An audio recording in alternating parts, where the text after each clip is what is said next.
Hello, I'm Richard Hunter, Head of Markets, and welcome to our look ahead for the week commencing the 14th of February. It had been a fairly positive week after a jittery January, and markets have been making some progress. Corporate earnings, particularly in the States, remained fairly strong. Around 75% of companies have beaten expectation in terms of revenues and profits. However, towards the end of the week, we then had a US inflation number, which is running very hot at the moment. And of course, this rather put the cat amongst the pigeons in as much as worries that the Fed will actually be hiking rates rather more aggressively than had been anticipated. And of course, with the UK also on a fairly hawkish stance at the moment, these are not things which tend to be too positive for stocks on the whole.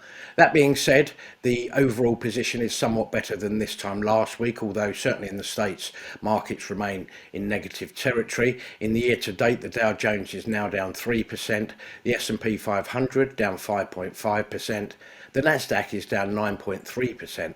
The FTSE 100, however, has maintained its progress and managed to eke out another weekly gain, currently up by 3.1% in the year to date.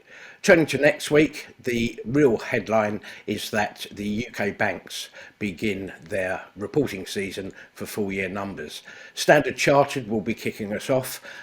This comes against a backdrop of rising interest rates, traditionally good for banks as well, and some fairly strong showings from some of the European banks, although a couple of the US banks disappointed. So for Standard Chartered, whose shares have risen 22% over the last year, inevitably the focus will be on its Asian units, and it's got particular exposure there, of course, and whether it's been managed to propel any growth.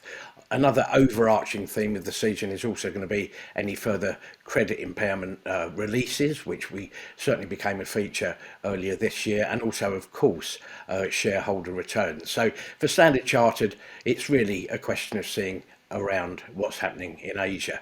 That's then followed up by full year numbers from NatWest Group. Shares here up 45% over the last year, although if you take a 3-year view, it does show how beleaguered the bank has been. Over 3 years, the shares are up just 6%. Again, credit impairments, very strong balance sheet, as we would expect, particularly the capital cushion. Again, there will be that focus on shareholder returns, and quite frankly, what's it going to be doing with this excess capital? Obviously, a further pay down of the government stake is also possible. More positively, it had been reporting some fairly strong growth in unsecured lending and also mortgage lending, so a couple of things to look out for there.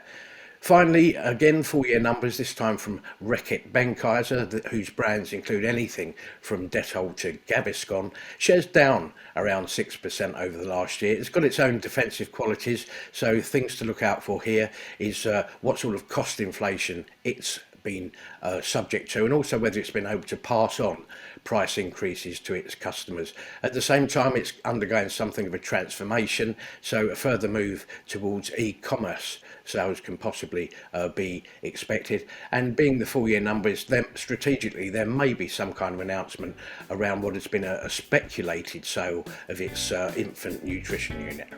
Thank you for watching. Have a great week.